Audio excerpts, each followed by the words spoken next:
You know that feeling when you walk past the thing that you used to love.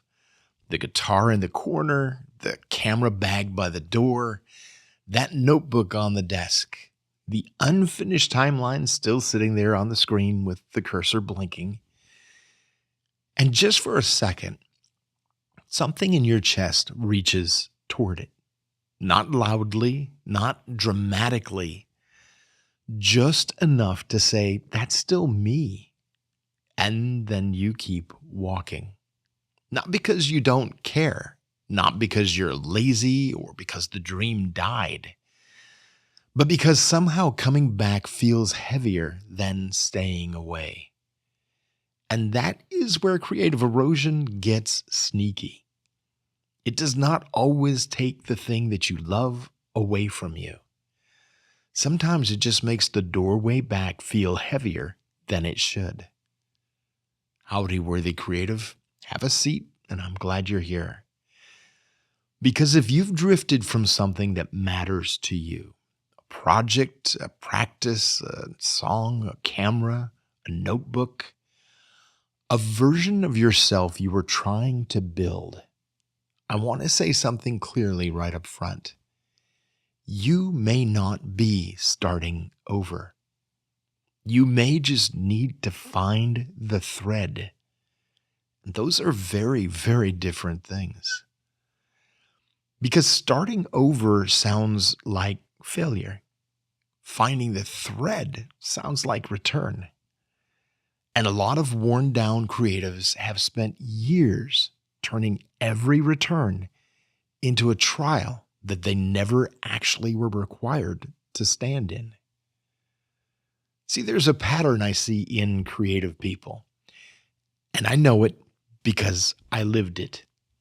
You reconnect with the work, you start moving again, and you feel that old spark come back into the room. Maybe not a bonfire, maybe just a little match. But it's enough to remind you that I still care about this. And then life gets loud. Work picks up. The calendar gets crowded. Somebody needs something.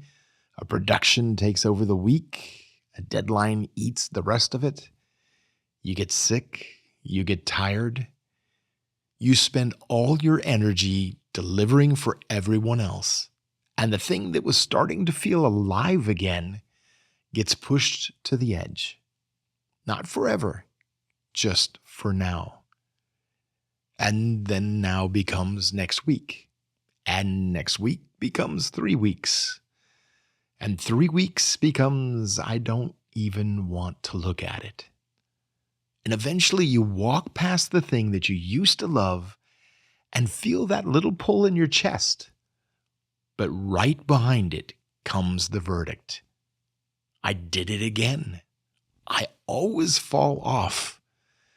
I can never stay consistent. I guess I'm not really that serious. I guess this is not who I am anymore. And that is the dangerous part.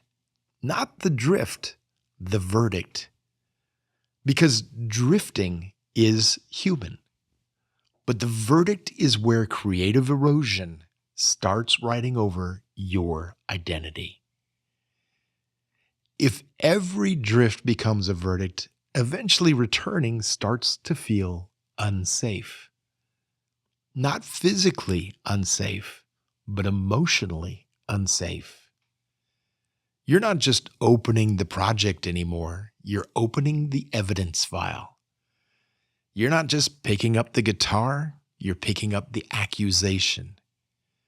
You're not just sitting down at the notebook, you're sitting across from some imaginary jury that wants to know where you've been, why you left, and whether you are even allowed to come back. And that is exhausting. So you avoid it. Not because you do not love the work, because the work has become tangled with shame. And shame is a terrible project manager. It does not help you return. It stands in the doorway with a clipboard and asks you where you are and why you're late.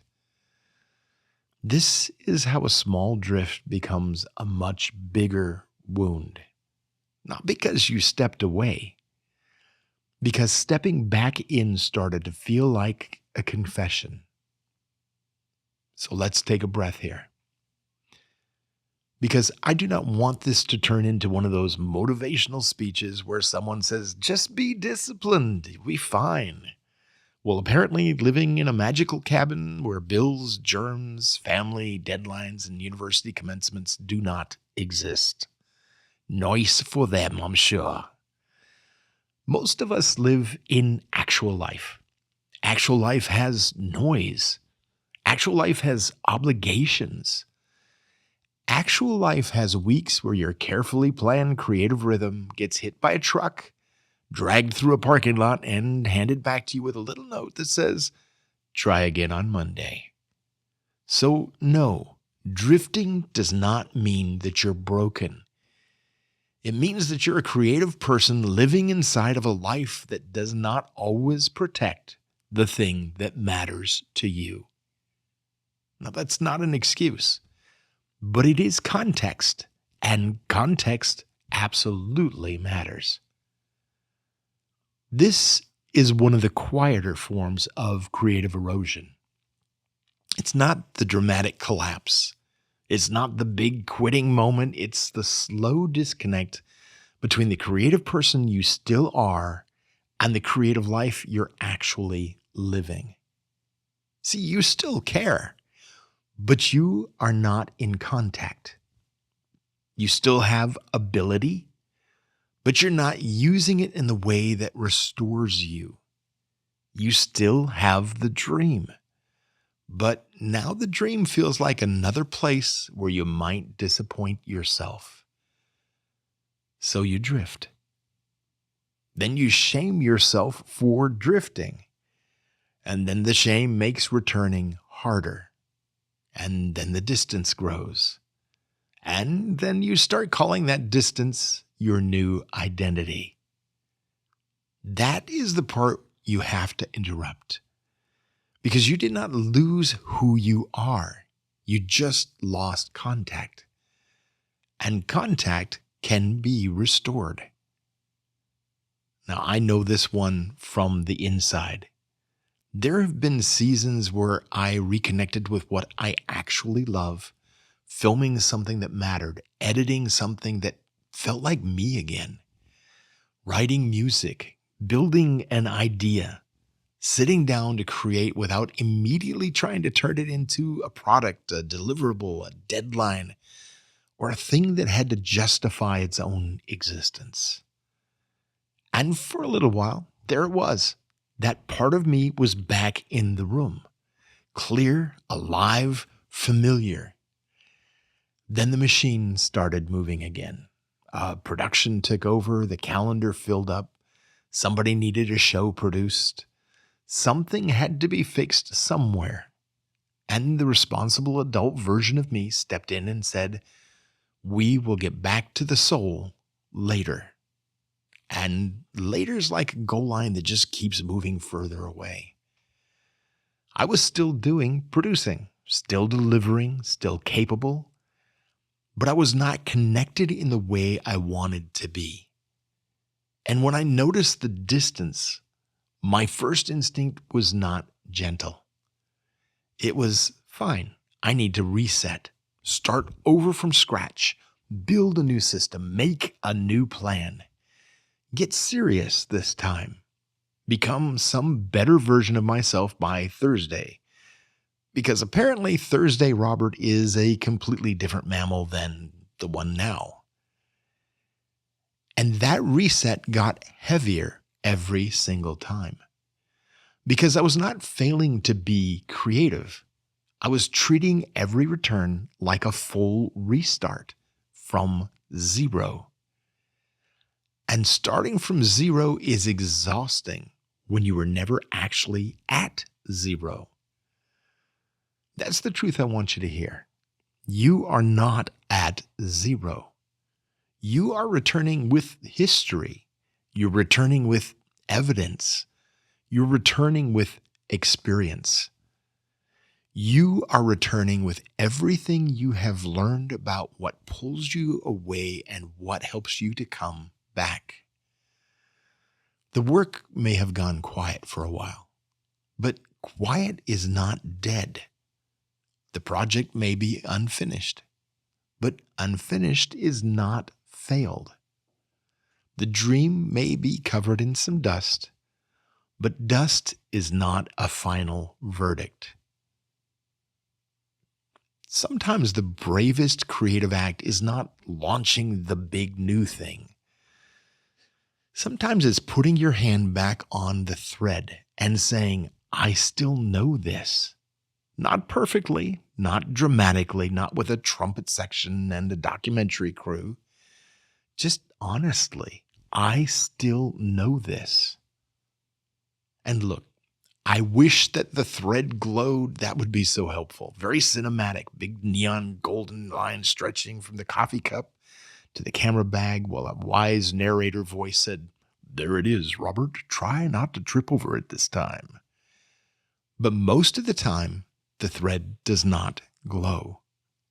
It looks like a file name, a half-written sentence, a guitar that is a little dusty and slightly out of tune, a battery that needs charging before you can use the camera, a notebook that you forgot about but keeps looking accusingly at you like, "I'm empty, fill me up," a timeline marker that says, "Fix this later," which is incredibly rude because past you apparently had a lot of confidence in future you. The thread is usually very ordinary, and that is actually very good news because ordinary is reachable. So what if the goal is not to stay perfectly connected? What if the goal is to get better at coming back? Not starting over, not rebuilding your entire creative life from scratch every time that you drift, not inventing a new identity every Monday, just coming back to where you were. Because if you can come back, you are never fully gone. That is the waypoint for this episode. Not perfect consistency, not some heroic comeback, not a new productivity religion, a return path. You do not need to prove that you will never drift again. You will. Life happens. You need to stop treating the drift like disappearance. You need a way back that does not begin with shame. There's a simple way to practice this. Not a giant system, not like a life overhaul, not some guru hack, just a way back. I think of it as the return path. 5 small moves that you can do. Notice, name, reconnect, move, and then leave a breadcrumb. Let's talk about notice. First, notice sooner, not 6 months later, not after the project has become a haunted object in the corner of the room somewhere, not after you have built a whole identity around being stuck. Sooner. Notice the small signals. I have not touched what matters to me in a while. I've been in output mode again. I'm doing the work people expect from me, but not the work that reconnects me to myself. I'm here, but I'm not really here. That noticing matters. Because noticing is not failure. Noticing is the creative part of you sending up a flare. Do not punish the flare. Follow it. Then name it accurately. Not harshly, accurately. So don't say, "I'm failing again." Not, "I always do this." Not, "I guess I'm inconsistent." Name it without turning it into a weapon. I drifted. I got pulled away. I disconnected for a bit. I've been away longer than I wanted. That kind of naming protects your dignity. And dignity really does matter here. Because shame makes the doorway feel locked. Accuracy will open it up again. You're not broken, you're simply returning. Then reconnect before you try to perform. Now, this part really does matter. Do not try to make this first step back a demand for excellence. Do not walk back in and immediately say, okay, now produce something brilliant so I can prove I still deserve to be here. That is too much weight for a first touch. Just make contact. Open the project. Pick up the camera. Sit at the piano. Put your hand on that notebook. Stand in the room where that part of you lives. Not to finish, not to prove, not to catch up, just to reconnect. Because sometimes the first win is not creating something. Sometimes that first win is simply returning to the place where creation is possible again. And then take one small step. Not a heroic step, not a giant leap, not a dramatic step somewhere. This is not the first landing on the moon. Take a real one. Open the file for 5 minutes. Write one sentence. Adjust one clip on the timeline. Tune that guitar up so it's ready the next time you come. Name a folder. Sketch one idea in your book. Record one very rough voice memo. Charge that battery so you don't have an excuse next time. Clear the desk. Do something small enough that your nervous system does not fight you, but real enough that it leaves evidence behind. See, that evidence really matters because confidence does not rebuild from thinking about returning. It rebuilds from contact, from movement, from proof. Not proof that you fixed everything, proof that you moved. And this is the part that most people skip. Before you stop, leave yourself a breadcrumb, something that makes it easier to return tomorrow. Write down that next tiny step. Leave the file open. Put the camera where you can see it. Set that notebook on the chair where you can't sit down until you move it. Make a note that says, start here. Circle the next sentence. Drop a marker on the edit timeline. Leave yourself a trail because your future self does not need another mountain to climb. Your future self needs a handhold.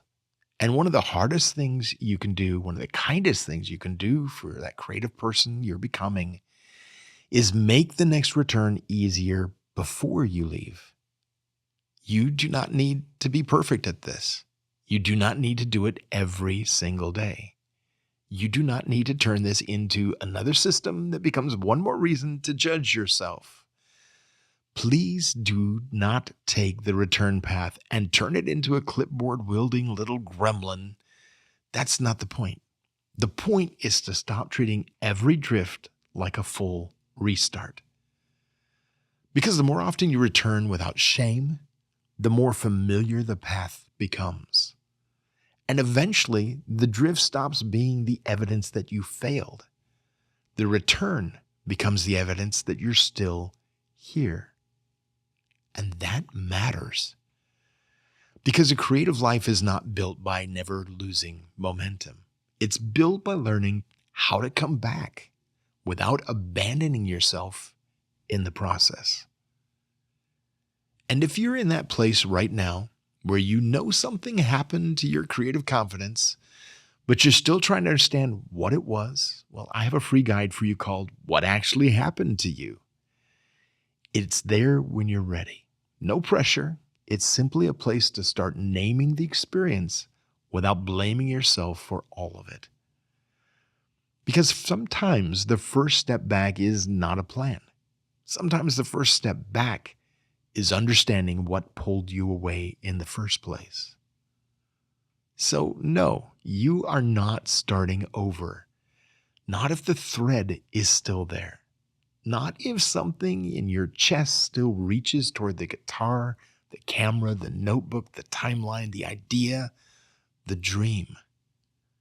The part of you that still wants a creative life. You're not starting from zero. You are returning with history, with evidence, with experience, with a better understanding of what pulls you away and what helps you to come back. That is not nothing. That is wisdom. And the next time you drift, because you probably will, because you're human and life is loud, I want you to remember this. The drift is not the whole story. The return is part of the story too.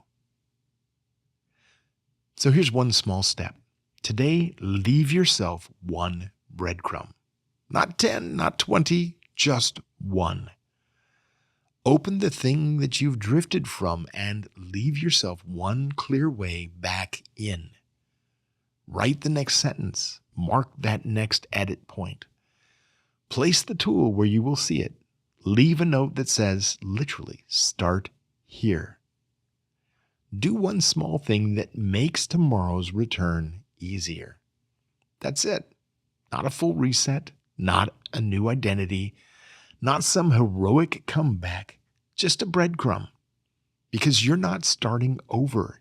You are finding the thread. And next time we need to talk about the moment that often comes after this. Because sometimes you do return. You touch the work again. You touch the feeling again. You feel that little spark rising up inside you. And then another voice shows up and says, too late. You're behind. You should have done this years ago. And that voice can stop a creative life just as fast as the drift itself. So we'll sit with that soon, because being late is not the same thing as being done. Thank you for spending this time with me. I know that your time matters. I know that your energy matters. And the fact that you're still here, still listening, still looking for that way back, that means something. You do not need to rebuild your whole life tonight. You do not need a perfect plan. You do not need to become a new person by Monday morning. You just need a way back. One thread, one breadcrumb, one honest return. You are still worthy, still creative, still becoming. Live creative, my friend.